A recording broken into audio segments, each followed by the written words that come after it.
Oh, you do? Okay. There's no excitement at all. Let me put my paper under yours. Good morning. Afternoon, actually, is. Ladies and gentlemen, I so enjoy an audience that's enthused about being here. Couldn't have anything to do with our guest, I can't imagine. Good afternoon. Welcome to the Heritage Foundation. I'm John Hilbolt, Director of Lectures and Seminars. We welcome you and our online guests to our Douglas and Sarah Allison Auditorium. We, of course, ask everyone in-house if you'll be so kind to check that our various mobile devices have been silenced or turned off as we prepare to begin. For those watching online, you're welcome to send questions or comments to us at any time, simply emailing speaker@heritage.org. And of course, we will post today's program on the Heritage homepage for everyone's future reference. Welcoming our special guest is Salim Firth. Dr. Firth is a research fellow in macroeconomics in our Institute for Economic Freedom. Before joining us here at Heritage, he was a visiting assistant professor of economics at Amherst College and a visiting research scholar at Northeastern University. He earned a doctorate in economics from the University of Rochester. He also holds a Master's of Arts degree in economics from the University of Rochester and a Bachelor of Science, also in economics and international affairs from Northeastern University. Please join me in welcoming Salim Firth. Salim?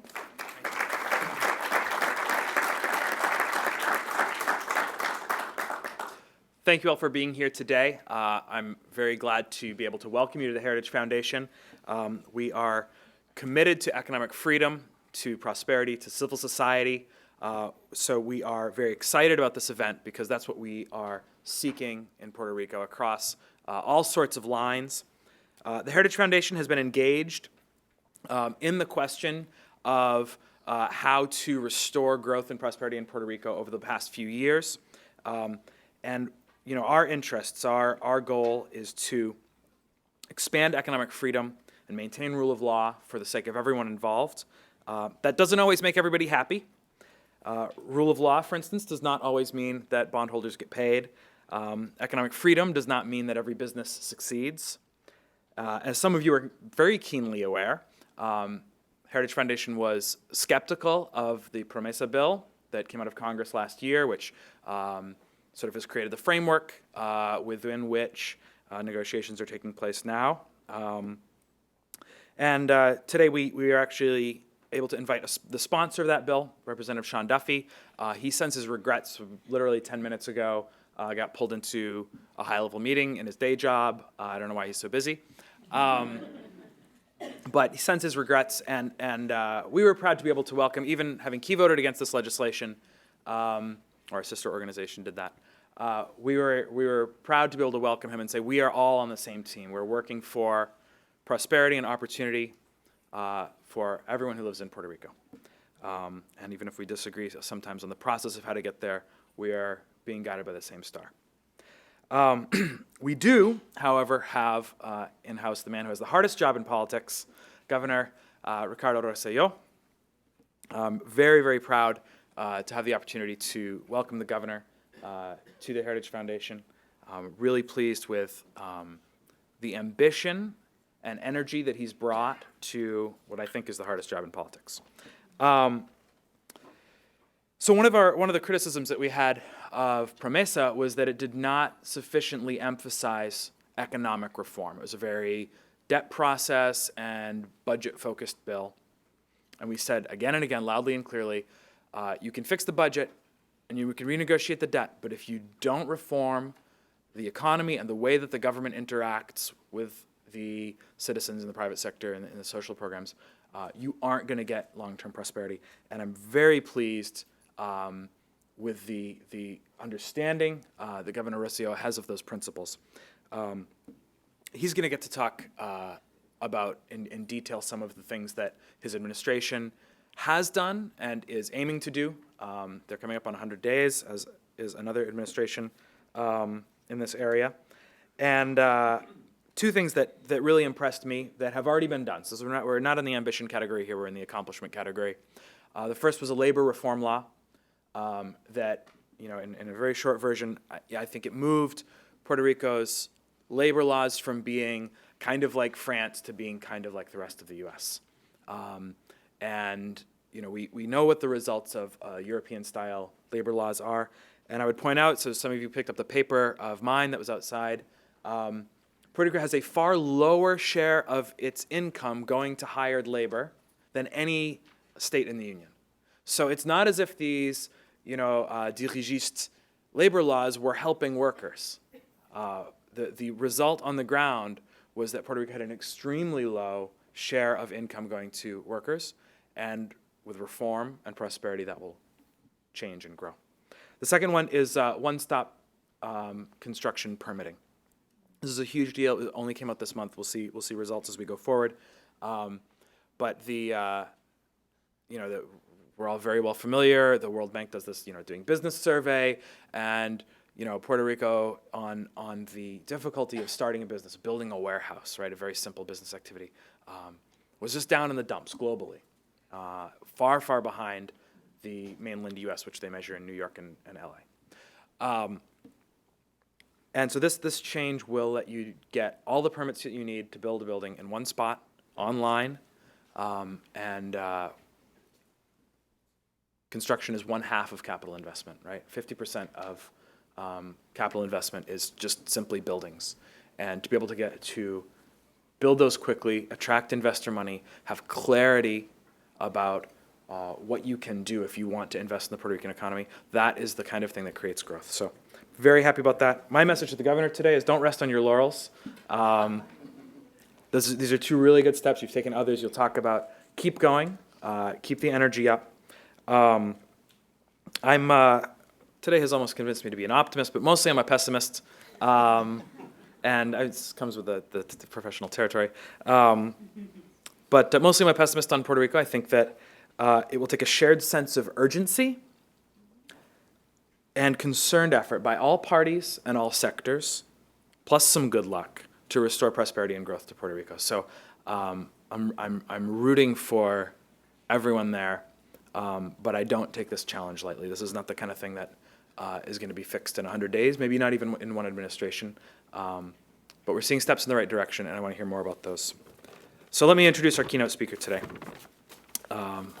although he needs no introduction. Ricardo Rossello was sworn in as governor of Puerto Rico on January 2, 2017. Rossello holds a PhD in bioengineering and neurobiology from the University of Michigan and a bachelor's degree in chemistry and biomedical engineering with a specialization in development economics from the good university in Cambridge, Massachusetts. He was a postdoc at Duke University and went on to work as a professor at the Metropolitan University and as an adjunct professor at the Medical Sciences campus of the University of Puerto Rico. He became the youngest member of the Ibero-American Culture and Scientific Academy, and his work has been published in several scientific journals, such as eLife, and he was even on the cover of the prestigious Proceedings of the National Academy of Sciences. I should say, he does sound very smart, but on the other hand, he decided to run for governor, so you have to weigh these things. In 2012, Rossello published the book Un Mejor Puerto Rico es Posible, which analyzes how the island's situation under its current political system affects both the social and economic parameters of Puerto Rico and its relationship with the rest of the world. Facing the 2012 status plebiscite, Rossello founded the movement Boricua Ahora Es, encouraging the Puerto Rican electorate to vote for statehood. He's married to Beatriz Isabel Rossello, who I was very pleased to get to meet this afternoon. And they have a 2-year-old daughter, which makes them wonderful people. Thank you very much, Governor. Thank you.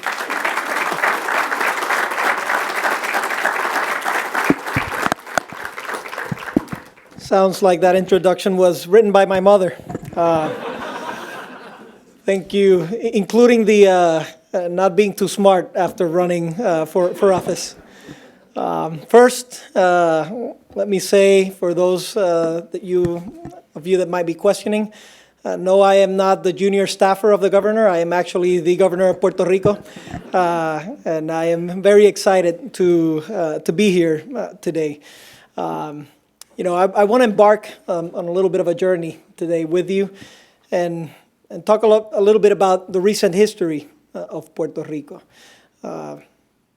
What we saw was happening, what was done or what was not done, what our aspirations were as we ran for office, the transition period that ensued afterwards, a little bit over 100 days now in office and what we've executed, and then the title of this conversation, which is A Path Forward for Puerto Rico. So let me just start by answering why I decided to run for office. As a scientist and somebody that loves my people and that loves my island, I started seeing a lot of things that weren't going in the correct path. I started seeing a lot of decision-making that really wasn't backed by any evidence or by any logical process. And at one juncture, I looked upon the whole scenario and said, I either stay on the sidelines and look at what's going on, or I take action, run for office and start being part of this decision-making process. So that's what we decided to do. Somewhere around 2013, we embarked on a process that we called A Plan for Puerto Rico. And the notion was very simple. Why don't we lay the foundations of what the current status and what the current situation in Puerto Rico is? Why don't we determine what the challenges are, and then why don't we start finding reasonable and executable solutions to those problems? So during that journey, I learned a lot, and my colleagues learned a lot, and we got a lot of help from different professionals and people that wanted to help Puerto Rico. And we started seeing the elements that were driving Puerto Rico to have a fiscal collapse and to have an economic collapse. We started seeing how government was significantly bigger than other jurisdictions similar size and in the United States relative to Puerto Rico. We started seeing how spending was uncontrolled and there was no accountability and, quite frankly, no transparency within the spending and within the actions that were going across government. We started seeing how, the government wanted to do a lot of things, but the end result was they couldn't execute many of them.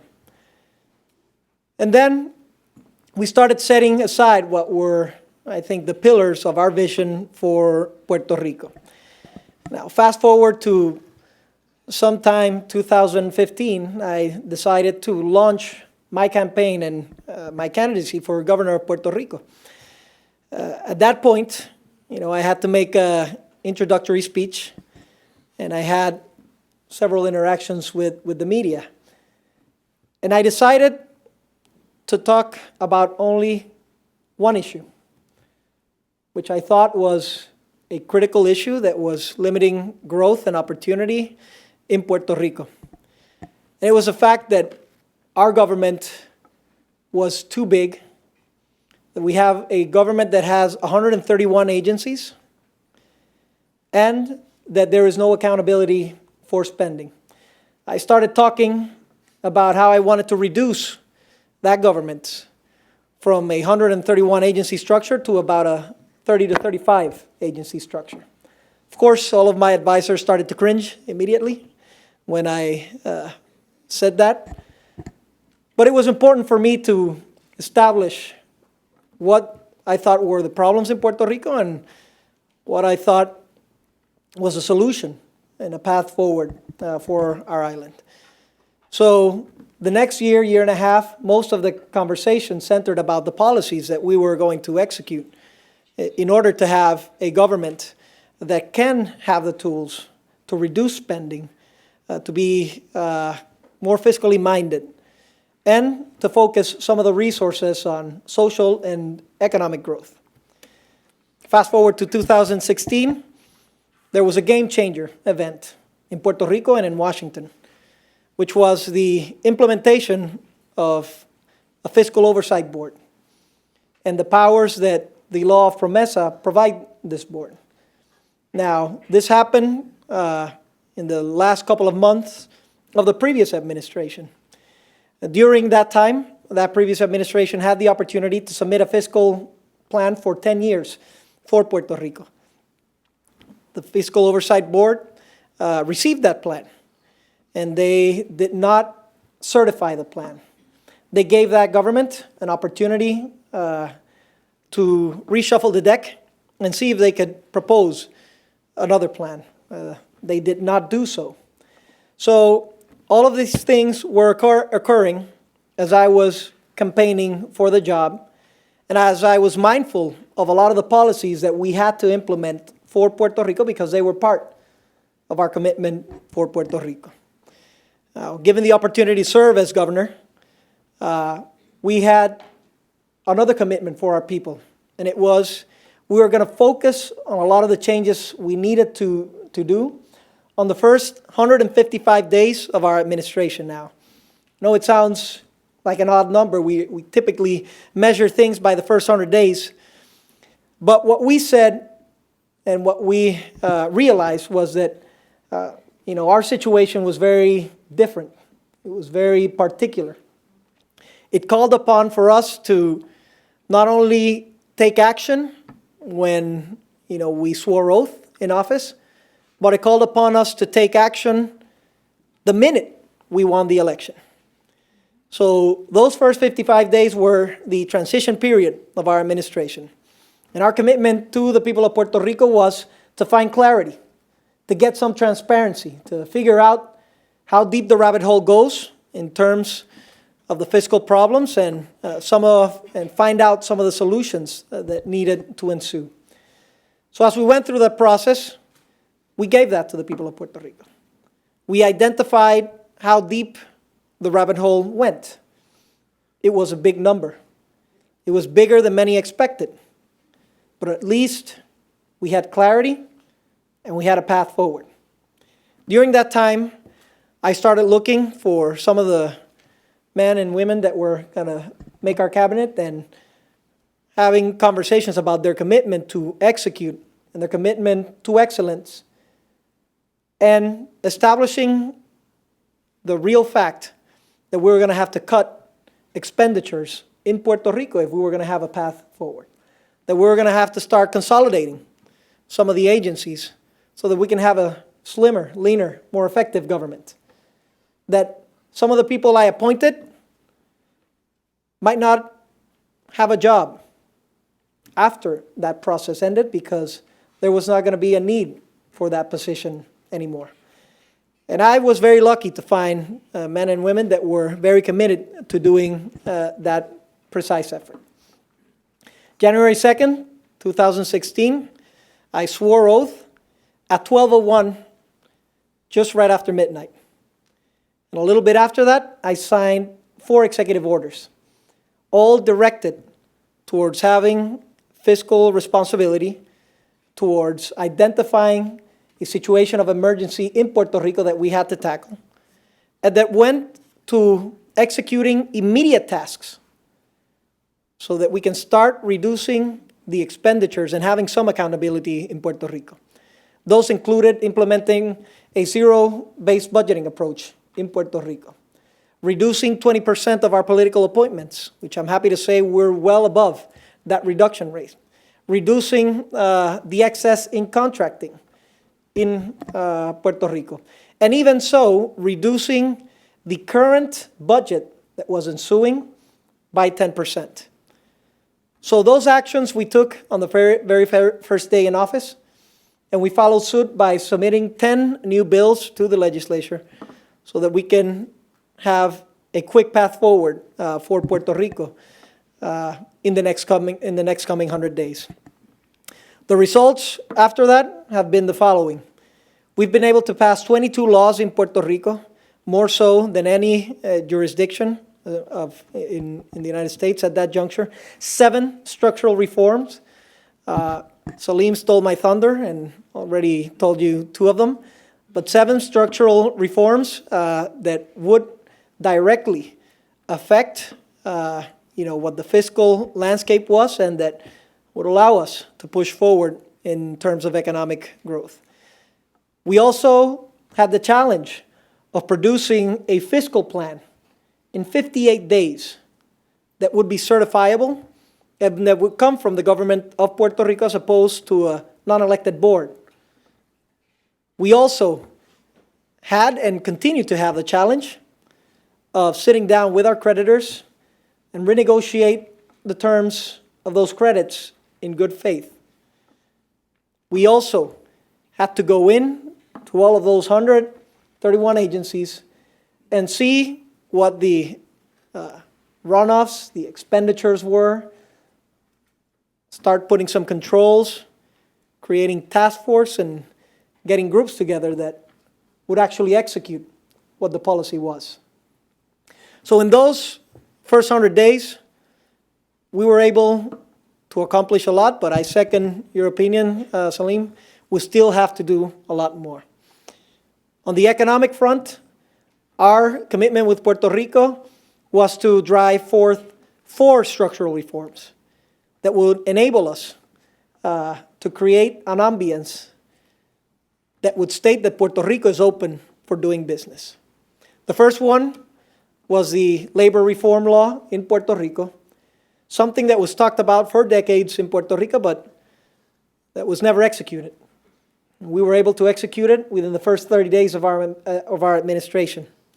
Second one, permitting law, a modern permitting law, something that needs to be evident, that is necessary for growth, is for investors and people and stakeholders to know that if they want to grow in Puerto Rico, they will have a path forward as opposed to obstacles. So we designed a policy that would ensure we use the best technology available, that would centralize all of the information, that would simplify the requirements of the permitting, and that would enable immediate permitting should you have an engineer or an architect that would validate these approaches. Right now, parallel to the federal government, we're looking at our third critical structural reform, which is a tax reform. And in this sense, our objective is very simple. Puerto Rico, we have very high evasion rates. And typically the strategy has been increasing the rates. Increasing the rates only puts a higher burden on those that are already paying. So what our strategy will be is to see if we can increase the base, identify evasion, establish protocols that make it easier for people to pay their taxes.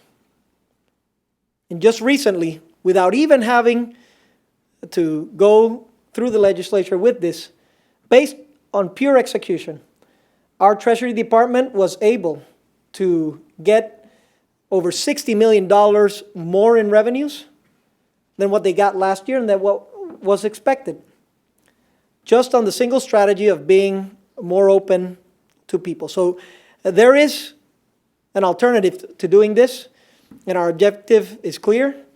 Let's widen the base, and let's reduce the rates so that we can make Puerto Rico a more competitive jurisdiction relative to other states and to other countries.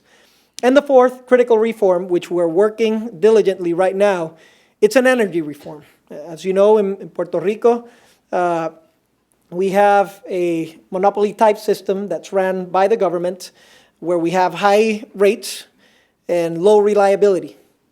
And we aim to change that.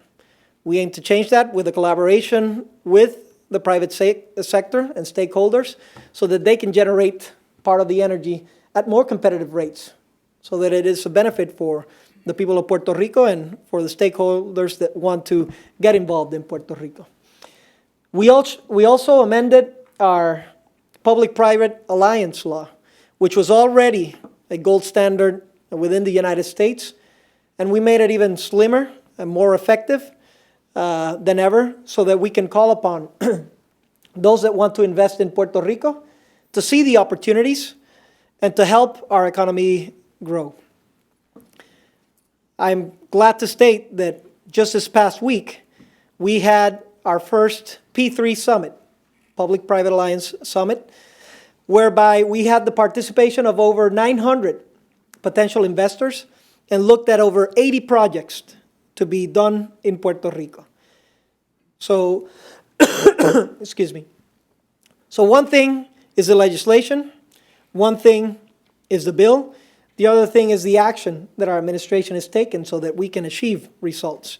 And we're very pleased and very confident that by seeing people from 24 countries come to Puerto Rico to evaluate the opportunities in areas of infrastructure, of energy, technology, and so forth, that they also see a new path forward and a new paradigm in Puerto Rico so that they can come and invest as well. We're also looking forward to externalizing some services and some critical services that we're doing in government in Puerto Rico. We've already started doing that. The promotion of Puerto Rico has been a task carried by the central government for the past years. It has been a problem to promote Puerto Rico, to say the least.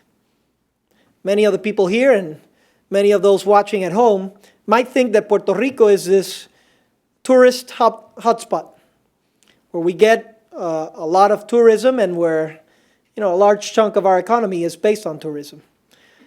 The reality is very different. Tourism only represents 6.5% of our economy. If you compare it to every other jurisdiction in our region, the average is about 17%. And one of the main problems we've been having is a coherent strategy for a long-term path so that we can promote Puerto Rico aggressively and that we can have a brand that is recognized everywhere else in the world. Every time a new government comes, a new brand comes with it. And that is just not sustainable. Secondly, we want to work with the industry that actually knows what it takes for tourism to flourish, to invest in the proper areas, to promote in the best regions so that we can get more bang for our buck. And we've externalized the promotion of Puerto Rico now to a destination marketing organization.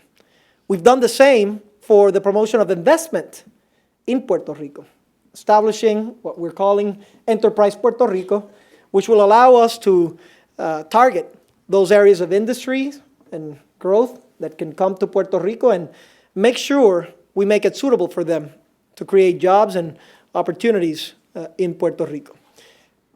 And now we're taking a long, hard look at the services we're giving in our government and seeing which one of those should be externalized to the private sector or should be externalized to the non-for-profit sector. Our view is the following. If there is a service, particularly if you have a government that is yielding over hundreds of services, but if there is a service that you can find in the yellow pages, you should really question if the government should be giving it.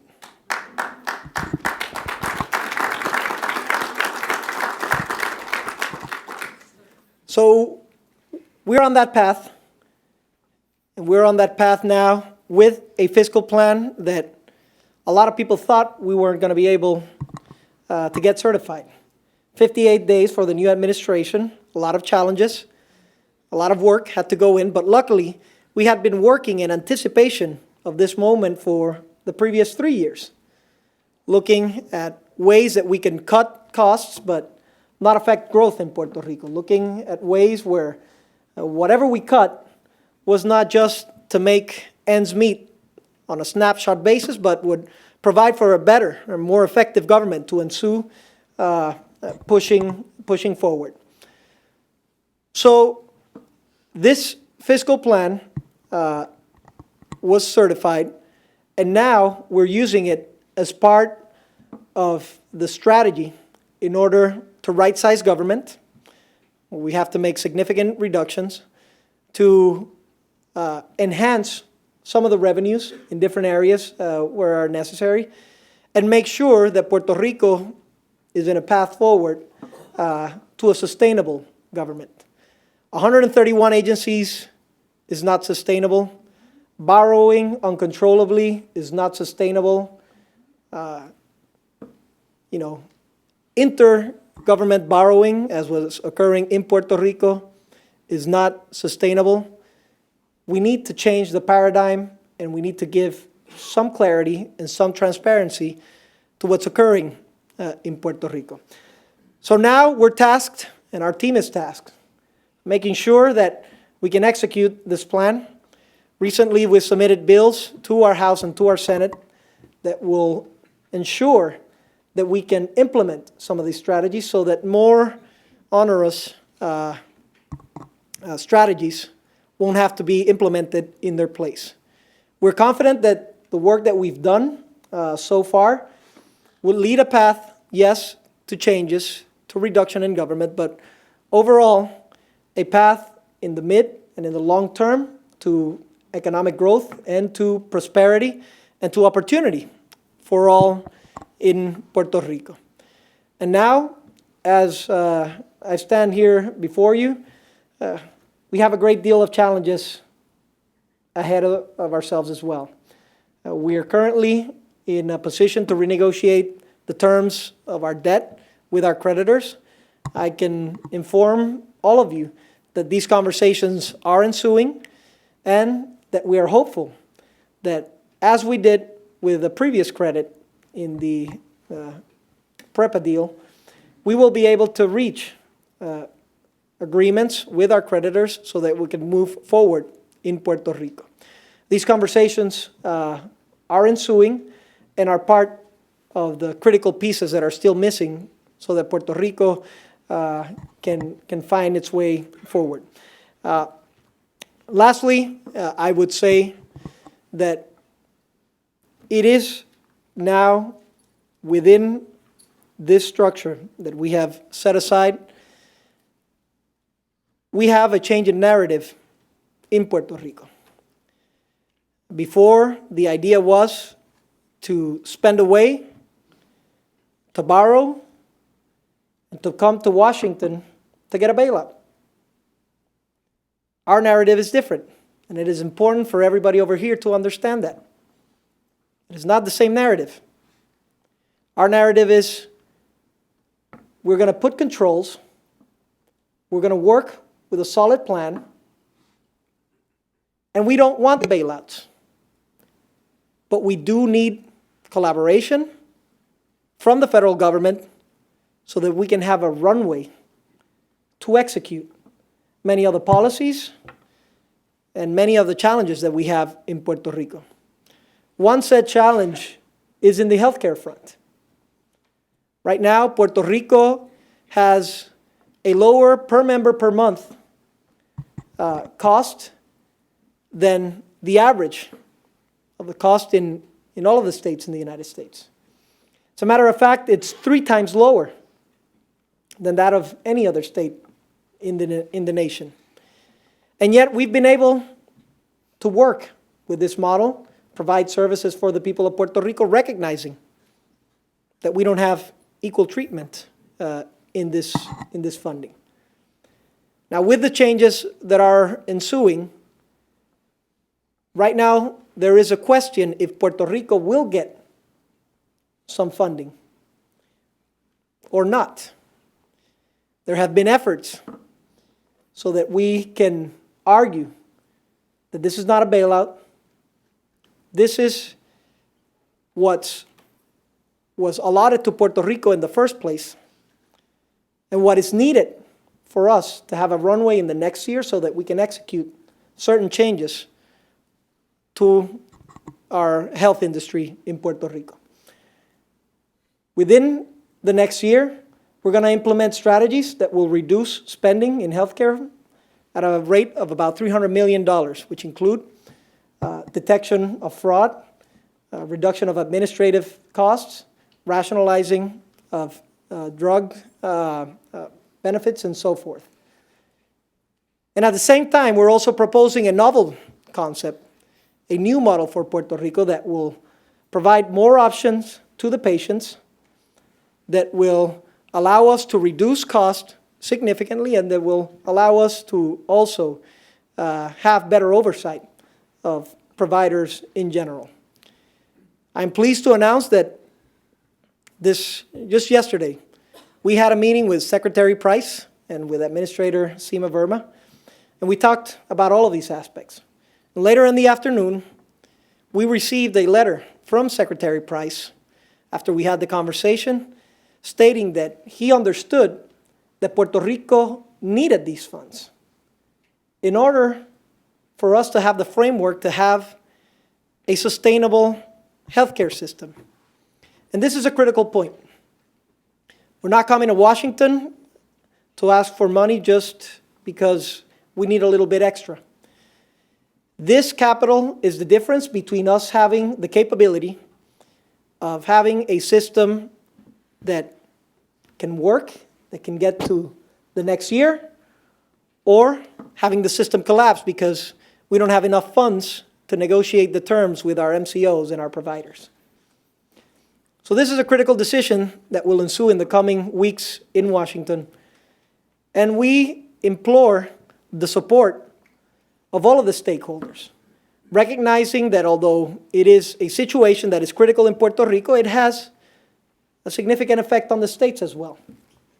A collapse of the healthcare system in Puerto Rico would provoke an even greater massive exodus to the states, where that citizen is going to cost that state 3 times as much of the same federal dollars that would be used in Puerto Rico. So I would just ask everybody to see where we're headed with Puerto Rico. I would challenge anybody to find a more fiscally aggressive agenda anywhere else in the nation. I would challenge anybody to find a more aggressive agenda in terms of the bills that we're proposing and the reforms that are ensuing. And now we have a path forward, and we still have many questions that need to be answered. Questions on the taxing side, questions on the healthcare side, and questions on the definition and on the ultimate political status of Puerto Rico. And this is a critical juncture in our history. We are now establishing a first plebiscite that we're asking to be a federally supported plebiscite for Puerto Rico, so that we can finally decide what the appropriate platform to push forward would be for our people. I support statehood. I support statehood because not only do I think it's the best solution for the people of Puerto Rico, I think Puerto Rico would make a great and wonderful ally to the United States as well. I support statehood because as an American citizen, I cannot fathom that we're in the 21st century and that the nation of liberty, of opportunity, of freedom still has a colonial territory within its grasp.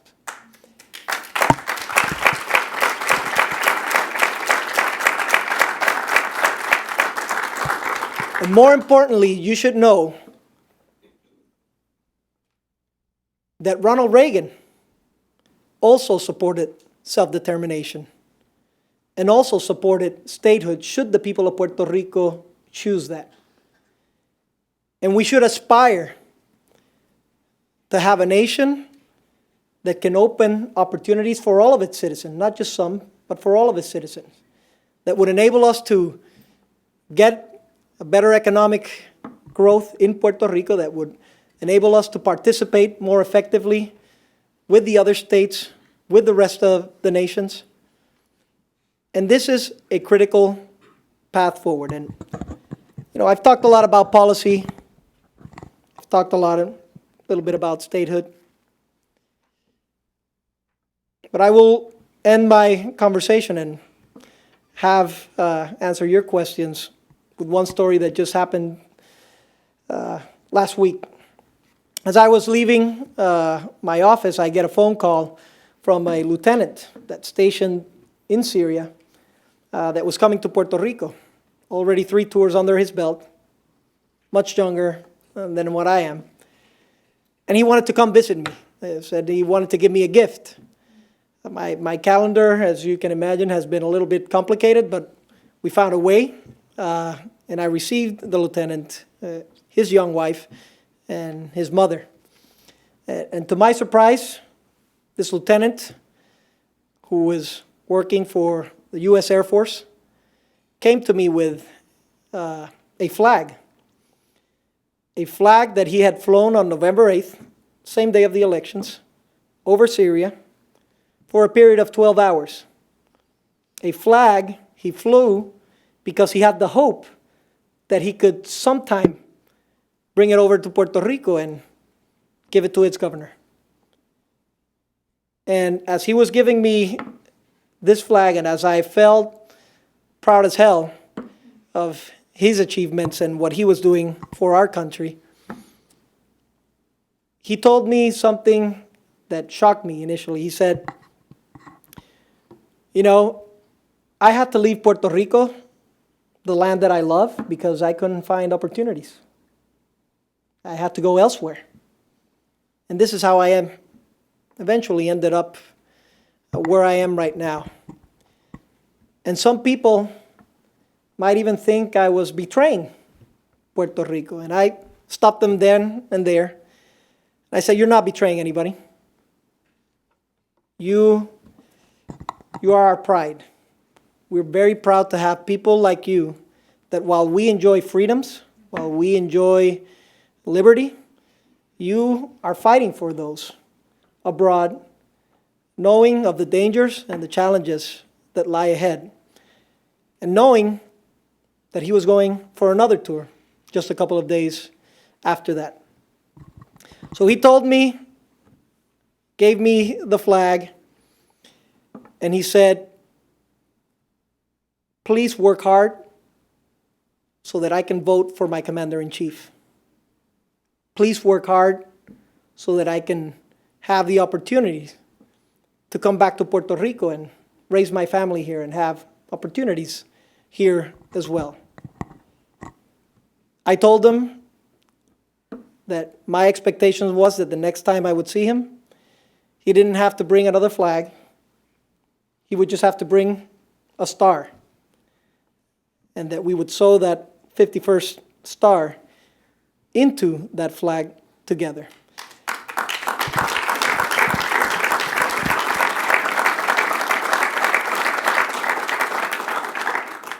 Please, please, don't let me fail the lieutenant on his wishes.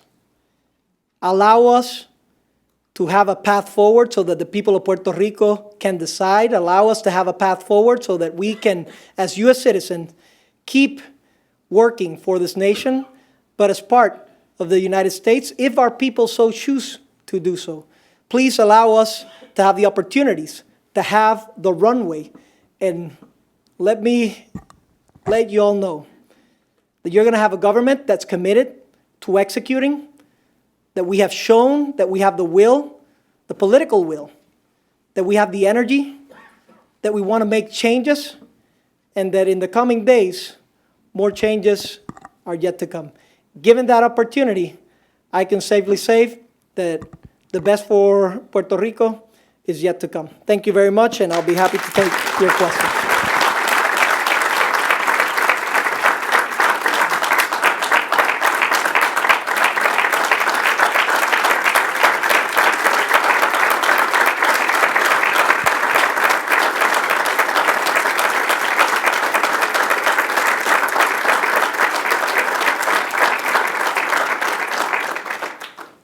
Thank you so much, Governor. I'm sure there's a lot of questions in this audience. We have time to take a few. My colleagues have microphones. I'm going to recognize questioners. If I've pointed to you, wait for the mic to arrive. Please identify yourself and any affiliation, and keep your question to a question. So Good afternoon, Governor. My name is Jesus Colon. I'm a student of the University of Puerto Rico, Rio Piedras campus. First, thank you for being here, also the leadership of the island. My question is related to the university. As you know, the University of Puerto Rico is currently passing through one of its most critical moments in history. How will the government address its fiscal and structural problems, keeping in mind the best interests of its students, professors, and its employees? Well, it's a good and important question. As part of our fiscal plan, it was established by the Fiscal Oversight Board that the university had to have reductions of $450 million. That's, of course, scaled away in the first couple of years. It's a lot less than that, but still, it'll eventually amount to that quantity. So here's what we've done. Number one, I've recognized as a former university professor myself that in order for universities to work, you really need to honor the autonomous part of being autonomous, having an autonomous university. In the past, that hasn't been the case, and we all know. I stated before I was elected that I was not going to interfere with that autonomy. So the path forward with this fiscal oversight plan and the requirements that have ensued is that, it is currently the responsibility of the interim president and of the university board to produce a fiscal plan to achieve, those savings. But we haven't stopped there. Our government has made itself available and its resources available so that we can find better solutions for the University of Puerto Rico. I've emitted an executive order that provides for certain services from the central government that can be given by the university so that anywhere from $50 to $100 million can be generated for the university. There's about 5 other strategies that we have employed that would produce $209 million of additional income to the university. But we didn't stop there. We opened the doors to the students to hear their proposals. And the students brought their proposals with them. And I have to say, many of those proposals were very good. So we established a commitment with our legislature to help and produce and make sure that those initiatives that were, authored and championed by the students, we could pass them through the legislature so that we can get additional income to the university. So right now, it's a couple of days away from the deadline to submit the fiscal plan for the university. I will reiterate my position. My government is here to help. We're here to find ways to make look for more revenues for the university.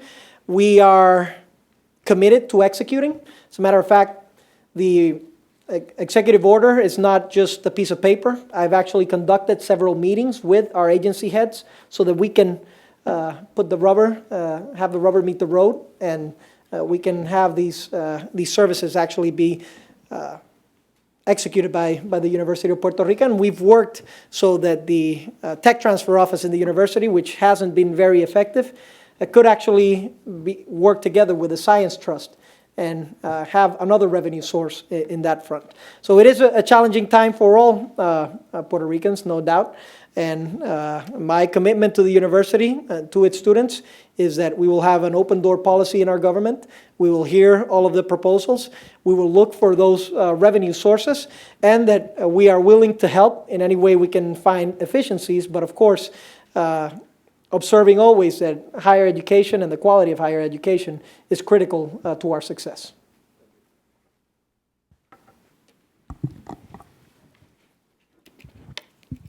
Thank you for coming, Mr. Governor. Thank you. My name is Kevin McClintock.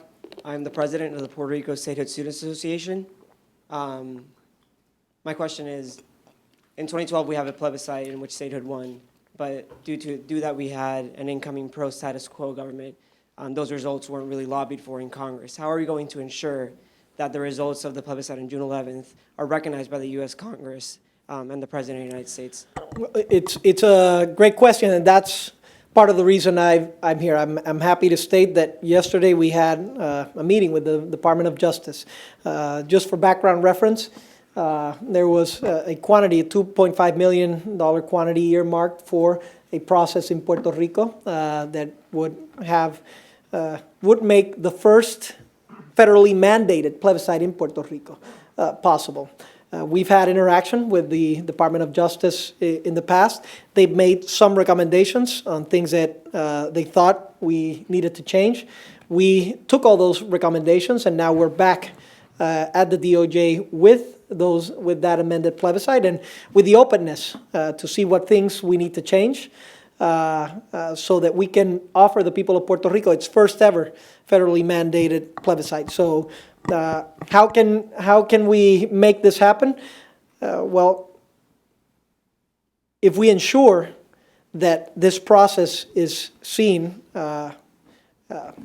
transparently, if we ensure that we can give a path forward for opportunity, as Reagan asked for in the past, that Puerto Rico could have self-determination and the federal government can abide by this process, then this process would be different altogether. It would be the first time that the federal government puts its hand in this process. It would be an opportunity for the people of Puerto Rico to vote between the clear alternatives, and that alternative should be then, and that choice should be respected by the United States Congress, seeing as democracy is a critical guiding force in our system. So I fully expect that we are going to have that binding process, and once we have it, I can assure you that there will be a government in Puerto Rico for the next coming years that will make sure that that will fight for the will of the people of Puerto Rico, that will not ignore the will of the 3.4 million people that reside in the island, and that will commence the transition to a adequate platform for Puerto Rico. I believe we have time for one more question.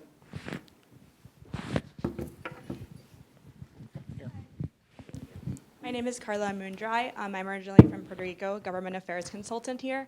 My question is, your government has relied a lot on P3s to reduce cost and spur private investment. Do you think that's a model that the whole country should be adopting? It is. I think it's a great model. It needs to be done well. I mean, it's failed in some jurisdictions, and I think the great opportunity with Puerto Rico is that it has had success. So having an airport be a P3 is not a trivial process. It's complex, and it has failed in other places. In Puerto Rico, it's been successful, and it's precisely, I feel, because we have a robust legal framework for it to ensue. And now I hear other states, other cities that are looking forward to push forward this model, but they still don't have the legal framework. And what I would advise is for everybody that's considering this path forward to consider that legal framework. And again, I see a wide number of opportunities in Puerto Rico for P3s in the infrastructure side, but for P3s in the services side as well. And I will reiterate my point that it's the great opportunity to see if those services, if you can find them in the yellow pages, you need to ask yourself if the government should be yielding those services. Thank you so much. Please join me in thanking the governor. Thank you.